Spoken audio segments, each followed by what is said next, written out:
તો પોરબંદરમાં વહેલી સવારથી જ અવિરત વરસાદ છે તેની શરૂઆત થઈ ચૂકી છે। પોરબંદરમાં વહેલી સવારથી જ વરસાદ છે તે શરૂ થઈ ચૂક્યો છે। પોરબંદરના અનેક વિસ્તારોમાં જે વરસાદ વરસ્યો છે જેમાં દરિયામાં ભયજનક કરંટ વચ્ચે માછીમારો છે તેમાં બે યુવાનોના જીવના જોખમે માછીમારી કરતા નજરે પડી રહ્યા છે। ઇન્દ્રેશ્વર મંદિરના દરિયા વિસ્તારમાં યુવાનો છે તે માછીમારી કરી રહ્યા છે। ઊંચા ઉછળતા મોજા વચ્ચે નાવડી હાલક ડોલક થતી પણ આ વિડીયોમાં દેખાઈ રહી છે। સરકાર દ્વારા 1 જૂનથી 15 ઓગસ્ટ સુધી માછીમારી પર પ્રતિબંધ મૂકવામાં આવ્યો છે।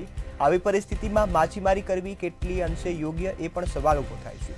બે યુવાનો જીવના જોખમે માછીમારી કરતા નજરે પડી રહ્યા છે। ઇન્દ્રેશ્વર મંદિરના દરિયા વિસ્તારના આ દ્રશ્યો છે જ્યાં યુવાનો દરિયામાં માછીમારી કરતા દેખાઈ રહ્યા છે। એક તરફ દરિયામાં ભારે કરંટ છે તો આ વચ્ચે કોઈ દુર્ઘટના સર્જાય તો તેનું જવાબદાર કોણ એ પણ હવે સવાલો ઊભા થાય છે।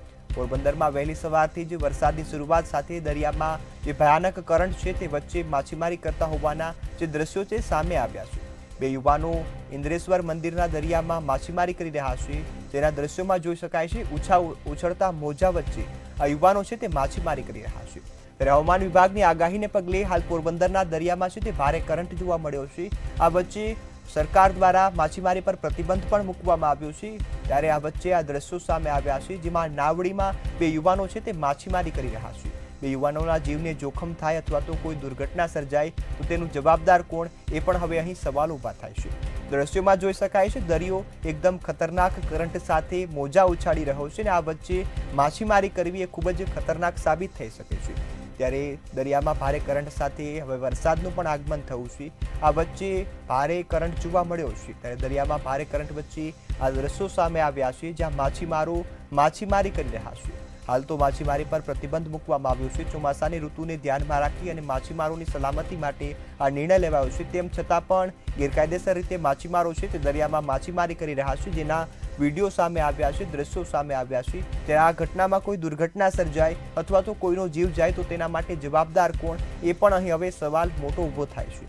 ત્યારે દ્રશ્યોમાં જોઈ શકાય છે દરિયો એક ખતરનાક રીતે કરંટ બતાવી રહ્યો છે જેમાં ઊંચા જે મોજા છે તે પણ ઉછળી રહ્યા છે। તેમ છતાં આ માછીમારોએ દરિયામાં પ્રવેશ કર્યો છે। ઊંચા ઉછળતા મોજા વચ્ચે આ લોકો છે તે માછીમારી કરી રહ્યા છે। સરકાર દ્વારા 1 જૂનથી 15 ઓગસ્ટ સુધી માછીમારી કરવા પર પ્રતિબંધ મૂકવામાં આવ્યો છે। સંવાદદાતા હાર્દિક ફોનલાઈન પર જોડાયા છે। જી હાર્દિક, પોરબંદરના દરિયામાં ભારે કરંટ છે, આ વચ્ચે બે યુવાનો છે તે માછીમારી કરતા હોવાના દ્રશ્યો સામે આવ્યા છે, શું વિગતો? જી સર, સવારના આજે પોરબંદરમાં વાતાવરણમાં સવારથી જ વરસાદ વાયુ છે અને વરસાદ પણ ચાલુ રહ્યો છે। એ જ સમયે સવારના લોકો ચોપાટી પર ખાતે વોકિંગમાં જતા હતા તે સમયે નજરે ચડ્યું હતું બે યુવાનો ફિશિંગ કરતા હતા નાની બોટમાં। એ અંદર બોટ માછીમાર એસોસિએશનને જાણ કરી અને તેની આગળ કાર્યવાહી હાથ ધરી છે અને પોરબંદરમાં વરસાદનું વાતાવરણના હિસાબે પાણી પણ ભરાઈ ગયેલા છે। જી સર। હાર્દિક, સંપૂર્ણ માહિતી બદલ આભાર। ત્યારે આ દ્રશ્યો પોરબંદરથી સામે આવ્યા છે જ્યાં દરિયામાં ભારે કરંટ જોવા મળ્યો છે। તેમ છતાં જે માછીમારો છે તે દરિયામાં પ્રવેશ કરી અને માછીમારી કરી રહ્યા છે। ત્યારે હવે હાલ તો ઇન્દ્રેશ્વર મંદિરના દરિયાના વિસ્તારના દ્રશ્યો છે જ્યાં યુવાનો માછીમારી કરી રહ્યા છે। દરિયો પોતાનું ભારે જે ભયાનક કરંટ છે તે પણ બતાવી રહ્યો છે। આ વચ્ચે કોઈ દુર્ઘટના સર્જાય તો તેનું જવાબદાર કોણ એ સવાલ અહીં મોટો ઊભો થાય છે। ત્યારે હાલ તંત્ર દ્વારા માછીમારોની સુરક્ષાને ધ્યાનમાં રાખી નિર્ણય લેવામાં આવ્યો છે અને દરિયા પર ન જવા માટે સૂચના આપવામાં આવી છે। 1 જૂનથી લઈ 15 ઓગસ્ટ સુધી દરિયામાં માછીમારી કરવા માટે પ્રતિબંધ મુકાયો છે। આ સમય દરમિયાન ચોમાસાની ઋતુને કારણે દરિયામાં ભારે કરંટ જોવા મળતો હોય છે અને કરંટને કારણે અનેક જગ્યાએ જે અકસ્માતની ઘટનાઓ સામે આવતી હોય છે, નાવ ડૂબી જવાની ઘટના હોય તેને લઈ આ નિર્ણય લેવાયો છે।